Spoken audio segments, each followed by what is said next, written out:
नमस्कार. Swaraj आर्टच्या food section मध्ये आपल्या सर्वांचं मनपूर्वक स्वागत. आज आपण बघूयात अगदी बेसिक असा व्हिडिओ, तो म्हणजे कुठल्याही कडधान्यांना मोड कसे आणावे किंवा कडधान्य अंकुरित कसे करावे ह्याची रेसिपी. प्रत्येक कडधान्यानुसार व हवामानानुसार कडधान्याला मोड येण्याचा कालावधी हा वेगवेगळा असतो. त्याबद्दलच्या सर्व डिटेल टिप्स बघण्यासाठी हा व्हिडिओ सुरुवातीपासून शेवटपर्यंत बघा. या ठिकाणी मी काही मूग व मटकी घेतली आहे. मटकी व मुगाचा जो मोड येण्याचा कालावधी असतो तो जवळपास सारखा असतो, त्यामुळे आपण ही सोबत घेतली आहे. तुम्हाला जर हरभरा, चवळी किंवा गव्हाला अंकुरित करायचं असेल तर त्यासाठी कालावधी जास्त लागतो. त्यामुळे जरी मिक्स कडधान्य करायचे असतील तरी सुद्धा ते वेगवेगळे भिजत घालावे व त्याला वेगवेगळे मोड आणून घ्यावे. सर्वप्रथम दोन्ही कडधान्य स्वच्छ निवडून घ्यावे.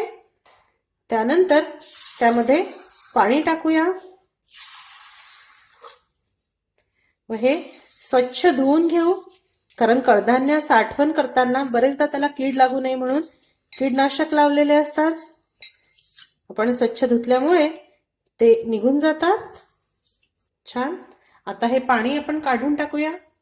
त्यानंतर जर हिवाळ्याचे किंवा पावसाळ्याचे दिवस असतील, म्हणजे वातावरण थंड असेल, तर ह्या कडधान्यामध्ये आपल्याला कोमट पाणी घालायचं आहे, अगदी लूकवॉर्म म्हणतात तसं.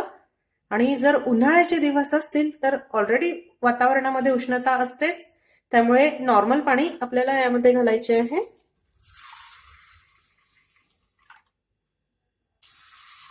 कडधान्य भिजतील इतपत पाणी आपल्याला यामध्ये घालायचं आहे. थोडं जास्तच घालावं म्हणजे छान फुलतात. त्यानंतर झाकण ठेवून साधारण 5 ते 6 तासासाठी आपल्याला हे भिजत ठेवायचे आहे. छान. साधारण 5 ते 6 तासानंतर मूग आणि मटकी छान भिजली. आता आपण ह्यातील पाणी काढून टाकू. त्यानंतर यामध्ये स्वच्छ पाणी घालून हे साधारण 2 वेळा धुवून घ्यायचे आहे, कारण यानंतर आपल्याला मोड येण्यासाठी हे बांधून ठेवायचे आहे. त्याआधी हे स्वच्छ धुवून घ्यावे, म्हणजे कुठल्याही प्रकारचा चिकटपणा व वास तुमच्या कडधान्याला येणार नाही. आता आपण कापडामध्ये हे काढून घेऊया. लक्षात ठेवायचं आहे की कापडामध्ये टाकताना आपल्याला हलवून वरचेवर हे कडधान्य घालायचे आहे, म्हणजे जे कडधान्य नीट भिजले नाही किंवा कडक आहेत ते भांड्याच्या तळाशीच राहतील. या ठिकाणी एका कॉटनच्या कापडावर मी ही मटकी बांधून घेणार आहे. यातील पाणी निथळून जायला हवं. आपल्याला धान्य हे ओलसर हवं आहे, पण त्यामध्ये पाणी नको आहे. थोडंसं पाणी निथळलं की आपण ह्याची गाठ बांधून घेऊ.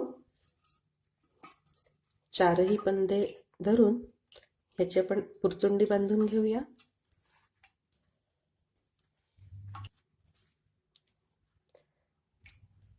त्यानंतर मूग सुद्धा बांधून घेऊ. हे बांधण्यासाठी मी कॉटनचा पातळ कापड घेतला आहे. थोडं निथळल्यानंतर आपण ह्याची सुद्धा पुरचुंडी बांधून घेऊ. छान. तुम्ही बघू शकता मूग व मटकी मी कॉटनच्या कापडामध्ये गुंडाळून घेतली. आता सर्वात महत्वाची स्टेप आहे ती म्हणजे मोड आणण्याची प्रोसेस. जर उन्हाळ्याचे दिवस असतील तर वातावरण आधीच उबदार असते व उष्ण असते, त्यामुळे ह्याला घट्ट झाकणीने झाकू नये.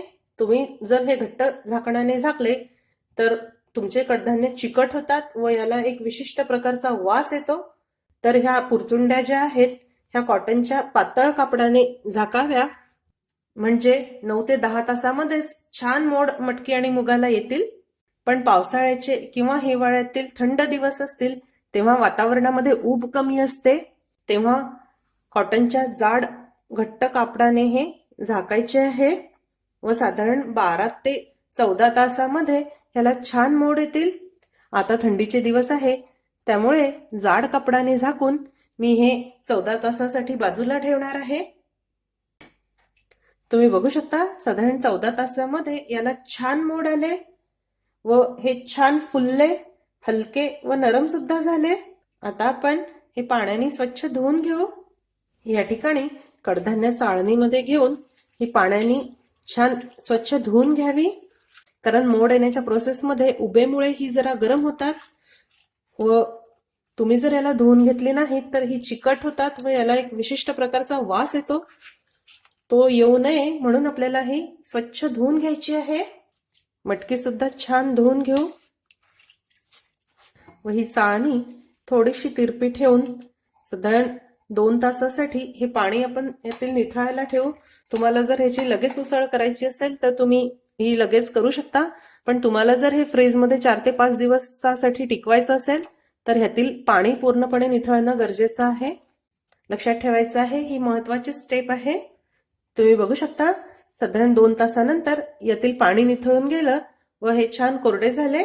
आता लॉक अँड सीलच्या बॅगमध्ये किंवा प्लास्टिकच्या हवाबंद डब्यामध्ये भरून फ्रीजमध्ये 3 ते 4 दिवस सुद्धा हे छान टिकतात.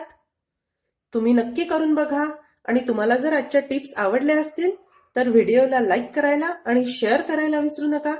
माझ्या चॅनलला सुद्धा नक्की सबस्क्राईब करा.